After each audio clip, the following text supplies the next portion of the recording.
বলা হয় তাকওয়া। এখন আপনারা প্রশ্ন করতে পারেন, হুজুর আল্লাহ তো রহমান, কিছুক্ষণ আগে তো বয়ান করেছেন আল্লাহ দয়াবান, কিন্তু আল্লাহকে কেন ভয় করব? বান্দা আল্লাহকে ভয় করা মানে আল্লাহ পাকের আযাবকে ভয় করা, ঠিক কি না? কারণ আমার আল্লাহ বড় দয়া করে বানিয়েছে। আল্লাহ তো চায় না বান্দাকে জাহান্নামে দিবে, এইজন্য আমার আল্লাহ ওই আযাবের খাতায় বান্দার নাম উঠাইতে আল্লাহ চায় না। আল্লাহ চায় না বান্দা জাহান্নামে যাবে, বান্দা অন্যায় করবে, এটা আল্লাহ চায় না। এইজন্য আল্লাহ বলে ভয় করো। আল্লাহ বারবার বলে আমাকে ভয় করো। আল্লাহকে ভয় করা মানে আল্লাহ পাকের আযাবকে ভয় করা, ঠিক কি না? এই কোরআন মুত্তাকিনদের জন্য হেদায়েত। কারা মুত্তাকি? যারা আল্লাহকে ভয় করে। এখন আপনারা একটা স্বীকৃতি দিবেন, আল্লাহকে যারা ভয় করে তারা সুদ খাইতে পারে? যারা আল্লাহকে ভয় করে তারা মিথ্যা বলতে পারবে? যারা আল্লাহকে ভয় করে তারা কোনোদিন বেপরদায় চলতে পারে না। আল্লাহকে যে ভয় করে ওই বান্দা চকলখুরি করতে পারে না। আল্লাহকে যে ভয় করবে ওই বান্দা জিনায় লিপ্ত হতে পারবে না। আল্লাহকে যেই গোলাম ভয় করে অন্যের জমি ঠেইলা নিজের জমিন বাড়াইতে পারে না, ঠিক কিনা? আল্লাহকে যেই বান্দা ভয় করবে অন্যের সম্পদ লুণ্ঠন করতে পারে না, ঠিক কিনা? এজন্য আল্লাহকে ভয় করা লাগবে। এই কোরআনটা মুত্তাকিনদের জন্য হেদায়েত রে বাবা। এই কোরআনের মধ্যে কোনো ভুল নাই। এই কোরআনের মধ্যে আমার আল্লাহ বলেন, মিনহা খালাকনাকুম ওয়া ফিহা নুঈদুকুম ওয়া মিনহা নুখরিজুকুম তারাতান উখরা। আল্লাহ বলেন মিনহা খালাকনাকুম, আমি আল্লাহ তোমাদেরকে মাটি দিয়া বানাইলাম। সামনে আবার বলেন ওয়া ফিহা নুঈদুকুম, আমি আল্লাহ তোমাদেরকে আবার ওই মাটির জগতে নিয়ে যাব। আল্লাহ আবার সামনে বলেন ওয়া মিনহা নুখরিজুকুম তারাতান উখরা, আমি আল্লাহ ওই মাটির জগৎ থেকে আমি আল্লাহ তোমাদেরকে আবার উঠাবো। বলেন আল্লাহু আকবার। এরে নবীর উম্মতের দল, এরে যুবক, আমরা মাটির তৈরি মানুষ। কিসের তৈরি জোরে বলেন? এই মানুষগুলি আল্লাহ মাটি দিয়া বানাইলো।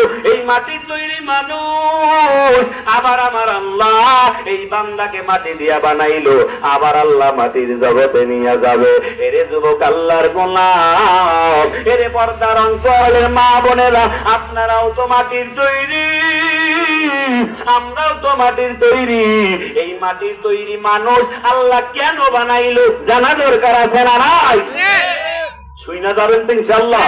আল্লাহ কবুল করেন, বলেন আমিন। আমিন।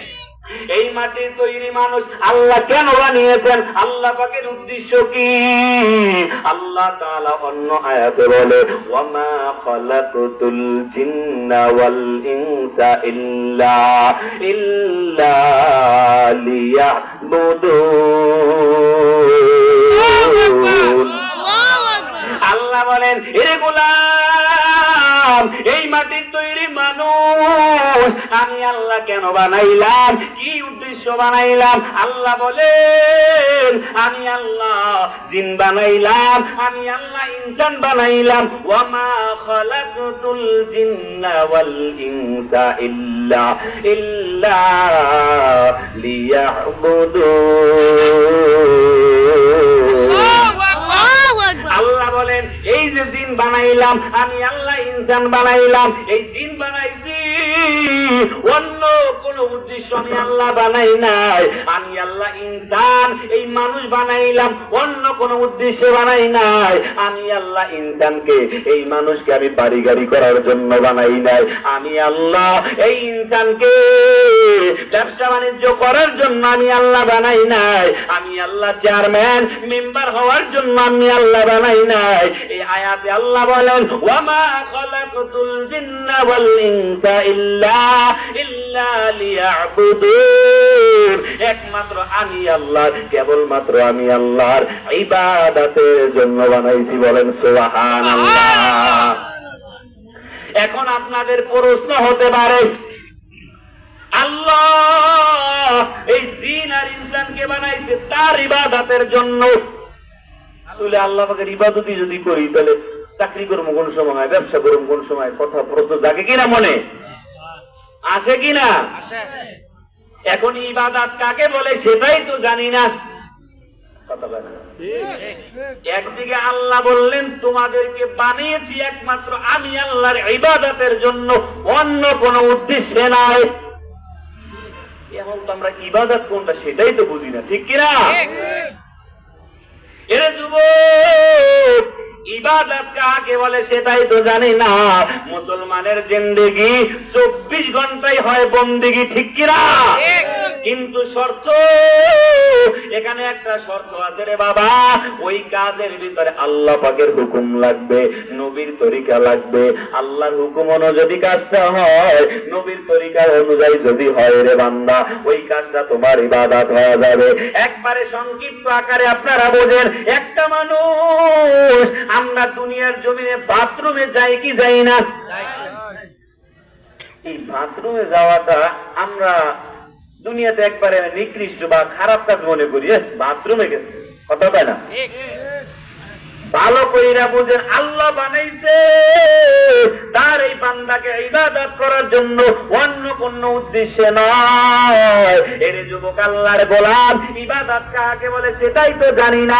এই যে দেখেন আমরা যে বাথরুমের ভিতরে প্রবেশ করি রে বাবা, এই বাথরুমে প্রবেশ করার ভিতরে নবীর তরিকা আছে না নাই? বান্দা তুমি বাথরুমে যাইবা, বাম পা দিয়া প্রবেশ করো, বাম পা দেওয়ার আগে বান্দা তুমি দোয়া পইরা ঢুকবা, দোয়া পইরা ঢুইকা বাম্পা দিয়া প্রবেশ করবা, বাম্পা দিয়া প্রবেশ করার পর বান্দা তোমার হাজর সারবা, হাজর সারার পর বান্দা একটা ঢিলা কুলুপ করা দরকার আছে না নাই?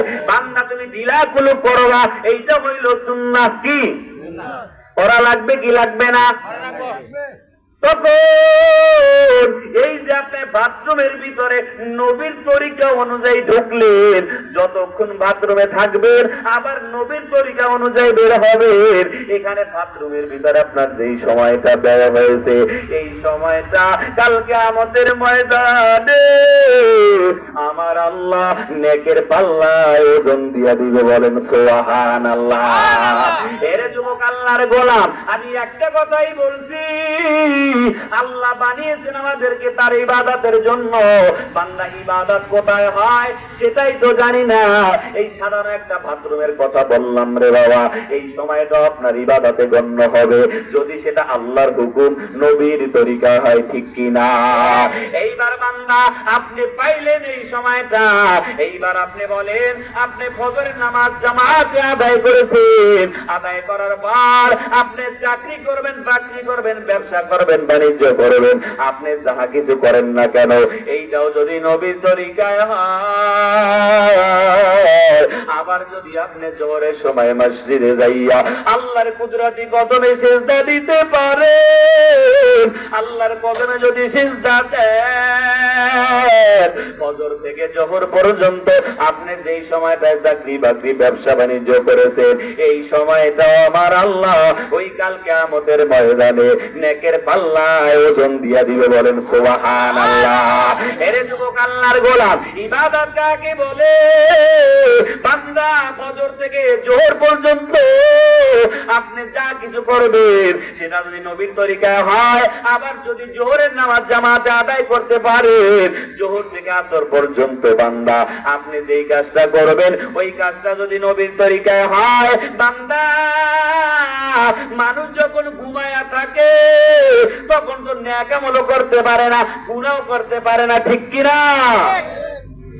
বান্দা আপনি ইশারের নামাজ জামাতে আদায় করেছেন, আদায় করার পর আপনি বিছানায় শুয়ে গেছেন, ওই বিছানায় শোয়ার একটা তরিকা আছে না নাই? ওই বিছানায় যখন আপনি গেছেন, বিছানায় একটু ঝাড়া দিয়েছেন, তারপর আপনি ডান কাতে শুয়েছেন, দোয়া পড়িয়ে ঘুমাইছেন, আবার ফজরের আগে উঠা মসজিদে মাওলার কদমে যায় সিজদা দিয়েছেন। এই যে ঘুম ঘুম, এই যে ঘুমের ভিতর 6 থেকে 7 ঘন্টা 8 ঘন্টা সময় আপনার ব্যয় হয়েছে, আপনি কোনো আমল করতে পারেন নাই, আপনি কোনো গুনাহ করতে পারেন নাই। এই যে ঘুমের ভিতর 8 ঘন্টা 6 ঘন্টা 7 ঘন্টা সময়, এই সময়টাও ওই কাল কিয়ামতের ময়দানে আমার আল্লাহ আপনার নেকের পাল্লায় ওজন দিয়ে দিবে। বলেন সুবহানাল্লাহ।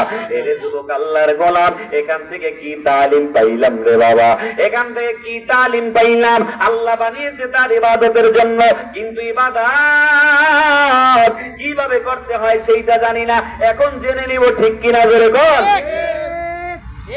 বান্দা ঘরে থেকে বের হয়েছেন, ডান পা দিয়ে বের হবেন, ডান পথে হাঁটবেন, বাজারে সময় কম দিবেন, ছোট দোকান থেকে কেনা বেচা করবেন, এইটাই সুন্নাহ। বলেন সুবহানাল্লাহ। তাহলে নবীর তরিকা অনুযায়ী যদি কাজ করতে পারি, বান্দা 24 ঘন্টা আমার ইবাদত হবে কিনা? তাহলে আল্লাহ যে বলছে বান্দাকে বানাইছি ইবাদতের জন্য, কোনো সন্দেহ আছে? আল্লাহ সত্য বলেছে না মিথ্যা বলেছেন রে বাবা? কথা কয় না। আল্লাহ বলেছে এই বান্দাকে, জিন আর ইনসানকে বানাইছে তার ইবাদতের জন্য। শর্ত হইল একটা, লাগবে নবীর তরিকা, লাগবে আল্লাহর হুকুম, তাহলেই হবে ইবাদত, ঠিক কিনা?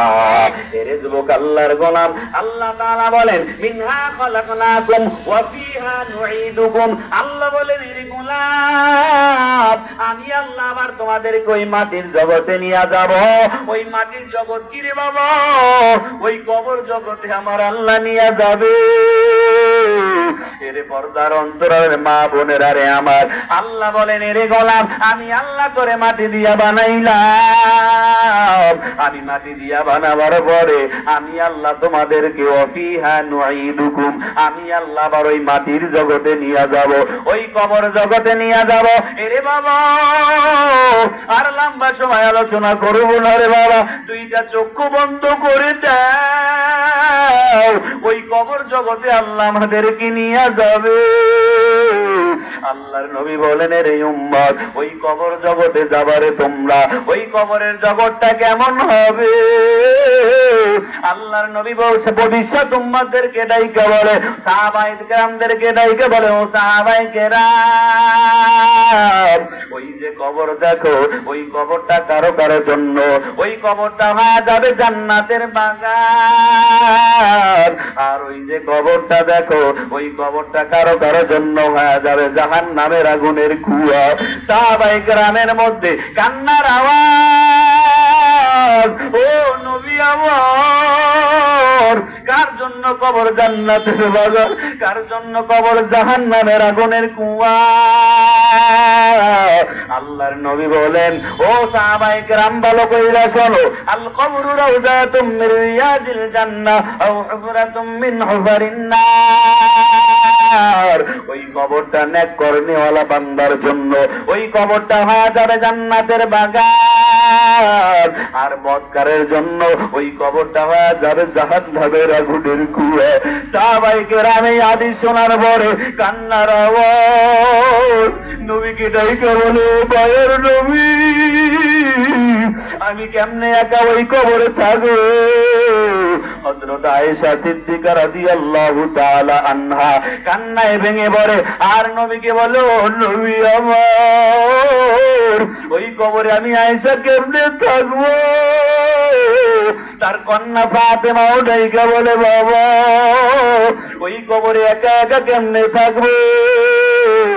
নবী আমার বলে, ও ফাতেমা, ভালো কইরা শোনো রে আমার কন্যা, ওই কবরে গেলে তোমার বাবার পরিচয় চলবে না, তোমার বাবা মুহাম্মদের পরিচয় চলবে না, তোমার সন্তান হাসান হোসাইনের পরিচয় চলবে না, ওই কবর আলীর পরিচয় চলবে না, ওই কবর কাউকে চিনবে না রে ফাতেমা, ওই কবর চিনবে না কাবে। নেক আমল নিয়ে যদি কবরে যাইতে পারো ফাতেমা, তাহলে কবর হবে জান্নাতের বাগান। কবর তোমার সঙ্গে ভালো ব্যবহার করবে। এমনি ভাবে সাহাবায়ে কেরামের মধ্যে কান্নার আওয়াজ হযরতে ওসমান গনি রাদিয়াল্লাহু তাআলা আনহু কবরের কিনারায় দাঁড়াইয়া দাঁড়াইয়া ফুফাইয়া ফুফাইয়া কান্না করে। সাথীরা ডাইকা বলে, রে ওসমান, এই কবরের কিনারায় দাঁড়াইয়া তুমি এত কেন কান্না করো? নবীর জবানে যদি জাহান্নামের বয়ান শোনো সেকালেও তো কাঁদো না। নবীর জবানে এত জাহান্নামের বয়ান শুনলে তখনও তো এত কাঁদো না। এই কবরের কিনারায় কেন কাঁদো? ওসমান ডাইকা বলে, রে ভাই সাথীরা, নবী আমার বলেছেন মানুষ মারা যাওয়ার পরে প্রথম ঘাটি হইল কবর। এই কবরে যে ধরা খায় একবার যাবে, আর সকল ঘাটিতে ধরা খাওয়ার লাগবে। ও ভাই সাথীরা, আমি ওসমানের কি উপায় হবে? ওই কবরে যদি আমি ওসমান ধরা খাই, আমি ওসমানের কোন উপায় থাকবে না। ও ভাই সাথীরা, আল্লাহ যদি আমার মাফ না করে, আমি ওসমানের কোন উপায় থাকবে না রে বাবা। কে সেই ওসমান? সেই ওসমানকে নবী আমার বলেছে, ও ওসমান তুমি জান্নাতি, ও আলী তুমি জান্নাতি, ও আবু বকর তুমি জান্নাতি, ও বেলাল তুমি জান্নাতি। এমনি ভাবে নবী 10 জন সাহাবীদেরকে জান্নাতের সার্টিফিকেট দিয়ে দিয়েছে। ওই জান্নাতের সার্টিফিকেট পাওয়ার পরে কবরের চিন্তায় এত কান্না করলো রে বাবা। এর এলাকার যুবক ভাইরা, ও বৃদ্ধ বাবার রে আমার, ও পর্দার অন্তরালের বাবুরের রে আমার, আমাদেরকে তো কেউ জান্নাতের সার্টিফিকেট দেয় নাই। আমরা এত অন্যায় করলাম, এত অবিচার করলাম রে মা। এরে যুবক বাবা, এ পর্দার অন্তরের মায়েরা, নিজের দিকে একটু তাকান। এই প্যান্ডেলে যারা বসছেন, মাহফিলে যারা বসছেন, চক্ষু দুইটা বন্ধ করে নিজের দিকে তাকান। একটু চিন্তা করেন, একটু মুরাকাবা করেন। জীবনে কত অন্যায় করলাম রে মাহবুব। আমি যে অন্যায় করেছি, আমার অন্যায়ের খবর যদি আমার ভাই জানতো, আমাকে ঘরের থেকে তাড়াইয়া দিত। এ যুবক ভাইরা রে আমার, একটু মনে মনে চিন্তা করো, আমার গুণের খবর যদি আমার বাবা জানতো, আমাকে ঘরের থেকে তাড়াইয়া দিত। আমার গুনার খবর যদি এলাকার মেম্বার চেয়ারম্যান জানতো, আমার জুতার মালা গলায় দিয়ে এলাকায় ঘুরাইতো। এরে বাবা, এক কথায় মনে করবো হে বাবা, আমার গুনার খবর কেউ জানে না। আমার গুনার খবর মা জানলে আমারে তাড়াইয়া দিত, বাবা জানলে তাড়াইয়া দিত। কিন্তু আমার গুনার খবর কেউ জানে না, কেউ জানে না। একজনে জানে, তিনি কে? আল্লাহকে গভীর রাত্রে ডাক দাও, আল্লাহ। চোখের বাড়ি চাইরা ডাক দাও, আল্লাহ। একটু মহাব্বতে ডাক দেন, আল্লাহ। ও দয়ার আল্লাহ, আপনি তো আমার গুনার খবর জানেন। আমার গুনার খবর জানার পরেও আপনি আপনার বাতাস আমার জন্য বন্ধ করে দেন নাই, আপনার আলো আপনার আমার জন্য বন্ধ করে দেন নাই। আপনি আমার গুনার খবর জানার পরেও আমার খাবার আপনি আল্লাহ বন্ধ করে দেন নাই। আমার গুনার খবর জানার পরেও এই জমিন থেকে আমাকে আল্লাহ আপনি ভাগাইয়া দেন নাই।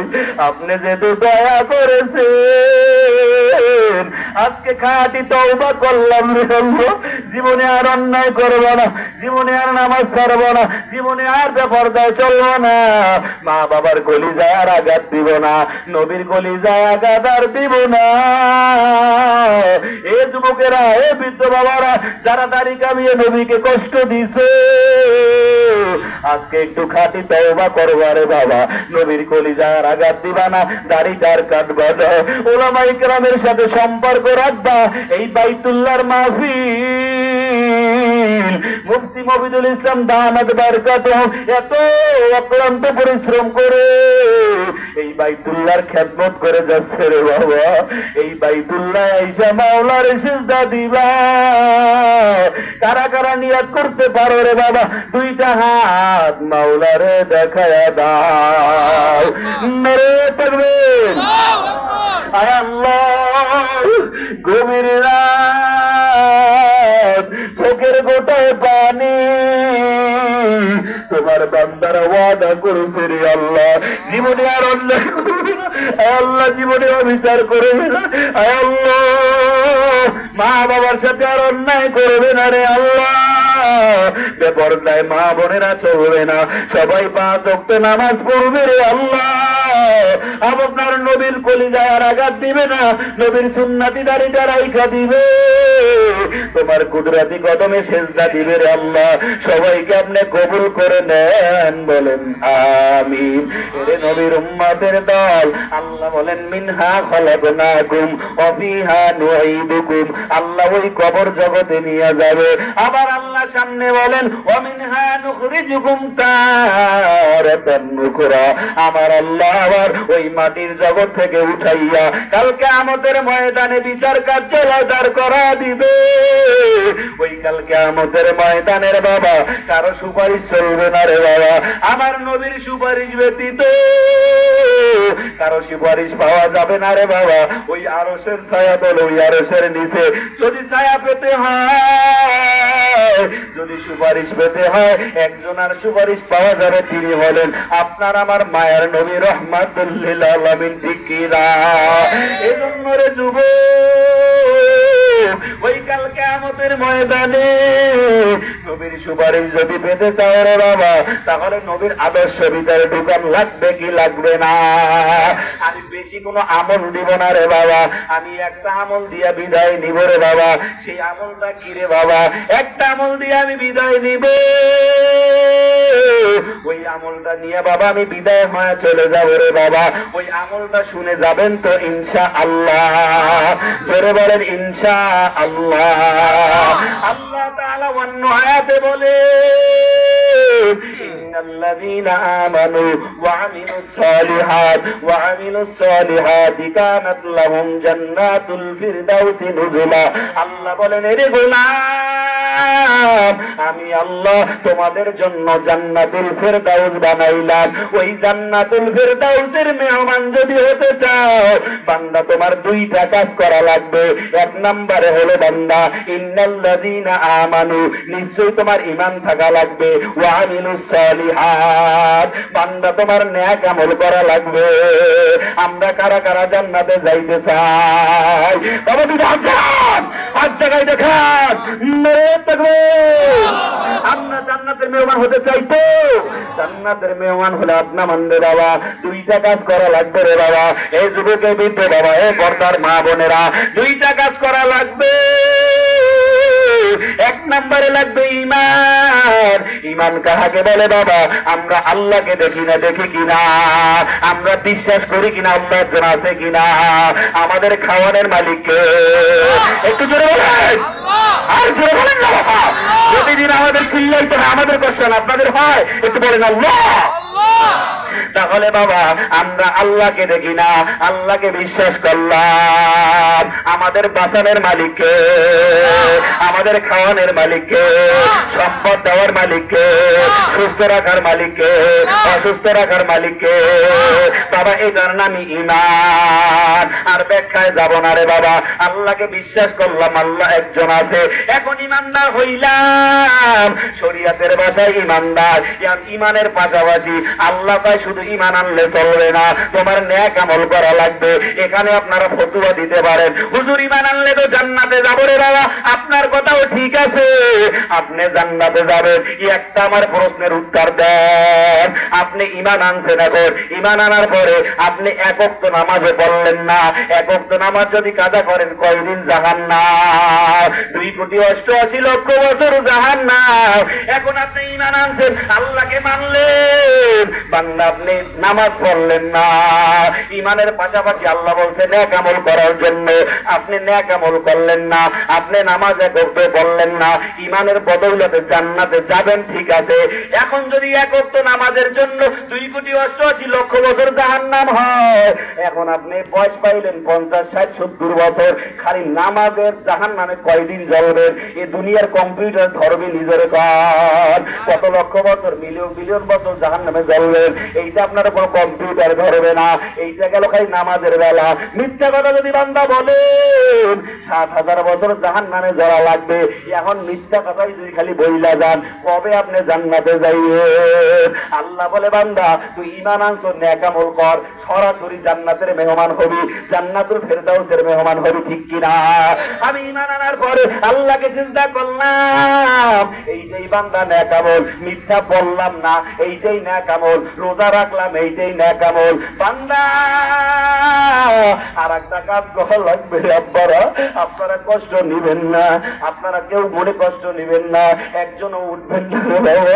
এই নেক আমলের বেলায় আর একটা কাজ করা লাগবে।